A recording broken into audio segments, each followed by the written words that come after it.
Da, da, da, da, da, da, da, da, da, da, da, da, da, da, da. Nein, wer ist denn das? Oh, ich bin Beastman. Hallo Tila. Ich nehme dich gefangen und bring dich zu Skeletor. Oh nein, Beastman, nein, lass mich in Ruhe, ich hab dir doch gar nichts getan, ich hab solche Angst. Komm her, Tila. Nein, nein, Hilfe, Man at Arms, Man at Arms, Man at Arms. Tila. Tila, was ist denn los? Hier ist ja Beastman. Oh, Man-at-Arms, geh mir aus dem Weg, ich will zu Tila.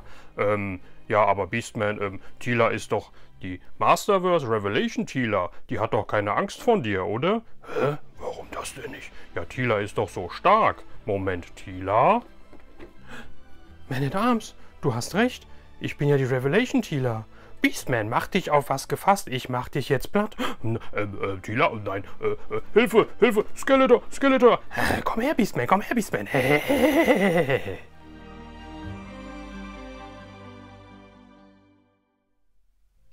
Ja, Leute, jetzt habt ihr mal gesehen, wie ich als Boxsammler, wenn ich Zeit habe, mit meinen Figuren spiele, die noch original verpackt sind. Ist das nicht toll? Ist das nicht witzig? Nein, Quatsch. War natürlich nur Spaß. Ja, sollte ein kleiner Witz zum Anfang sein. Ich hoffe, er ist nicht falsch verstanden worden. Ja, natürlich lasse ich die Figuren OVP und stelle sie ins Regal und freue mich daran, wie sie halt im Regal aussehen.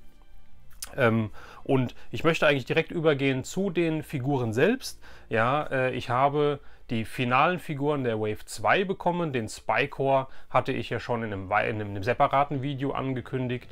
Und ich habe jetzt noch 3 weitere Figuren, die ihr jetzt in dem kurzen Video am Anfang schon gesehen habt. Und die möchte ich euch in der Reihenfolge vorstellen, wie sie mir am besten gefallen. Und ich fange natürlich mit der Top-Figur an. Und ihr könnt es euch fast schon denken, der Beastman gefällt mir richtig toll. Ja, der Mossman war ja aus der Wave 1 mein Favorit und aus der Wave 2 ist es der Beastman. Der sieht einfach total brachial aus. Ja. Der hat, wie gesagt, ja, den affenartigen Anmutung, ja, die riesen Hände, die riesen Klauen, die er hat. Ja. Er hat auch wieder Wechselhände, 4 an der Zahl plus die 2, die er dran hat, also 6 Wechselhände. Ja. Die Peitsche ist natürlich dabei. Er hat diesen kargen Lendenschurz. Ansonsten hat er halt keine Rüstung etc. dabei, wie halt aus der Revelation-Serie auch bekannt. Ja, und er hat, die Figur ist super, finde ich, toll verarbeitet. Mir gefällt auch das Gesicht. Ich finde auch diese Zöpfe gar nicht so schlimm. Ja. Er hat Narben auf der Brust. Ich finde das total geil. Ja, er hat ja ein richtiges kraftvolles und biestiges Aussehen. Das haben sie richtig gut gemacht, meiner Meinung nach. Finde ich richtig klasse. Ja, Verpackungen sind wie bei allen Revelation-Figuren, wie bei den Figuren aus der Masterverse-Serie, wo halt demnächst noch weitere Figuren nicht nur zu Revelation erscheinen werden. Alle vom Artwork, also nicht vom Artwork, sondern von der Box her natürlich identisch. Ja, ich habe hier das Netflix-Symbol, ich habe ein Masterverse, ich habe hier unten den Masters of the Universe Schriftzug, gefolgt von der Serie, um die es geht, wo die Figuren halt enthalten sind, sprich Revelation. Ich habe den Figurennamen Beastman, ich habe das Mattel-Zeichen. Habe auf der Seite wieder den Schriftzug der Figur, sprich den Beastman und dann wieder diese tollen Artworks. Auf der anderen Seite perfekt, um sie so im Platzsparen im Regal unterzubringen, habe ich den Beastman hier, der ja, mich quasi böse anguckt, die Peitsche nach oben zum Schlag ausholt. Ja, finde ich richtig toll. Und auf der Rückseite quasi dasselbe nochmal. Ja, Beastman in kompletter Pracht. Ja, ein richtig tolles Foto oder ein gezeichnetes Bild, ja, finde ich richtig toll. Da machen die wirklich einen richtig guten Job. Das Einzige, was mir so ein bisschen fehlt, das geht durch die Wave 2 komplett durch, ist diese Detailverliebtheit bei diesen Artworks. Ich weiß nicht, wie es euch geht. Bei den Origins wird hinten immer ein bisschen teilweise gespoilert, welche Figur oder was angeteasert, sage ich mal. Ja, bei dem Mossman, ich muss immer wieder den Mossman als Referenz setzen, ja, da habe ich auch ein Video zu gemacht. Mossman, die Rückseite, da sehe ich halt, wie Mossman aus dem Dickicht, aus dem Sumpf kommt, ja, und ich sehe halt hier 2 dunkle Gestalten noch, der Skeletor und Beastman, wenn ich mich recht erinnere. Das fehlt ja alles so ein bisschen. Die Hintergründe sind sehr schlicht gehalten, es sieht toll aus, aber sie sind schlicht gehalten. Es ist einfach nur eine Welt hinten dran, ja, wo er irgendwo steht. Ich habe nichts, was mich, also vielleicht soll ich mich auf die Figur fokussieren, aber ich fände es toll, wenn es so ein bisschen ja, ein bisschen, es muss kein Spoiler sein, aber irgendwas noch interagiert mit dieser Figur zusammen. Ist meine persönliche Meinung. Könnt ihr ja mal in die Kommentare schreiben, wie ihr es findet. Ansonsten finde ich den Beastman richtig gelungen. Die Figur ist auch richtig schwer, der Karton. Ja, finde ich richtig toll und wandert natürlich auch so in meine Sammlung. Genauso wie die zweite Figur natürlich, die ich euch vorstellen möchte. Hier ganz kurz, und zwar ist das jemand von den Guten. Und bei den Guten ist es so, also mir gefallen die Bösewichte oder die Nichtmenschen, sagen wir es mal so. Es gibt ja auch wie den Mossman wiederum, auch bei den Guten, nichtmenschliche Wesen, nennen wir es mal so. Und die gefallen mir eigentlich immer am besten. Hier habe ich jetzt aus der Wave 2 den Man-at-Arms. Da muss ich sagen, den finde ich auch richtig klasse. Ja, ich finde die Figur von den Proportionen her und so weiter richtig klasse. Mir gefällt hier auch diesmal bei ihm sogar das Gesicht. Und das Gesicht gefällt mir bei der Figur besser als das Gesicht des Gezeichneten. Ja, also sprich das Artwork.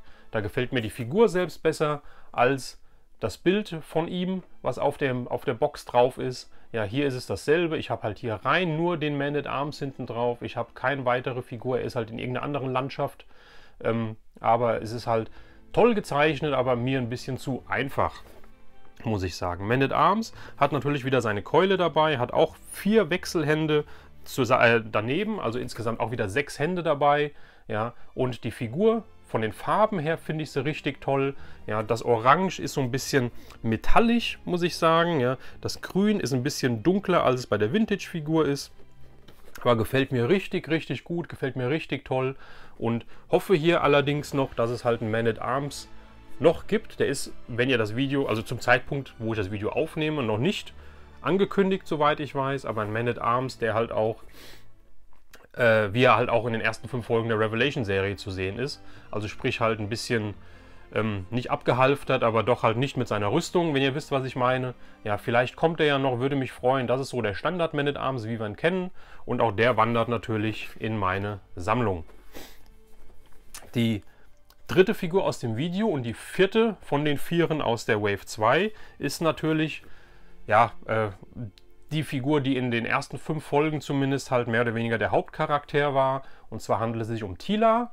Ja, Teela in ihrem neuen Outfit, also nicht in dem klassischen. Das klassische Outfit ist auch angekündigt, kommt auch, Leute, ja. Hier gibt es jetzt die Teela in dem Outfit, wie sie halt in den ersten 5 Folgen zu sehen ist oder in den ersten, ja, Folgen 2 bis 5, sagen wir mal so, zu sehen ist. Ja, finde ich auch gut. Ich finde, die Figur ist halt, sieht halt so aus wie in der Serie. Punkt. Ja, von der Kleidung, vom Outfit her. Sie hat 2 Wechselhände, also insgesamt 4 Hände. Sie hat ihren Stab dabei. Ja, bei Man-at-Arms gefällt mir das Gesicht, bei Teela gefällt mir das Gesicht nicht. Ja, ich finde das Teela-Gesicht, ich weiß nicht, wie ich sagen soll, ich finde es zu... Ich kann es nicht, ich kann sagen, ich finde es zu kindlich. Ja, ich weiß nicht genau, wie ich es ausdrücken soll. Ich weiß nicht, ob man das jetzt hier sieht durch die Kamera. Ich finde es ein bisschen zu kindlich. Ich habe auch gar kein Problem mit den Haaren, weil so ist sie halt in der Serie aktuell.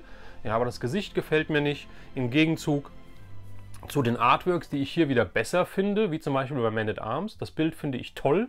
Ja, ich finde auch ihr Gesicht hier wiederum toll gezeichnet.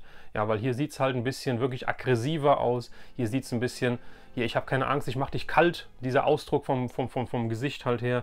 Genauso wie auf dem großen Bild hinten drauf. Ja, setzt zum Angriff auch an. Ja, auch hier wieder dasselbe wie bei den vorigen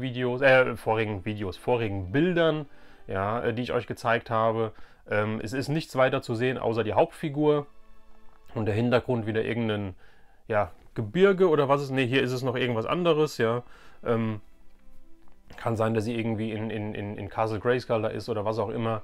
Ja, aber ich würde mir wünschen, wenn halt die Artworks ein bisschen mehr Preis geben, sagen wir mal so. Ja, ansonsten, wie gesagt, die Figur finde ich toll. Ja, sie gehört zur Revelation-Reihe dazu, deswegen habe ich sie mir geholt.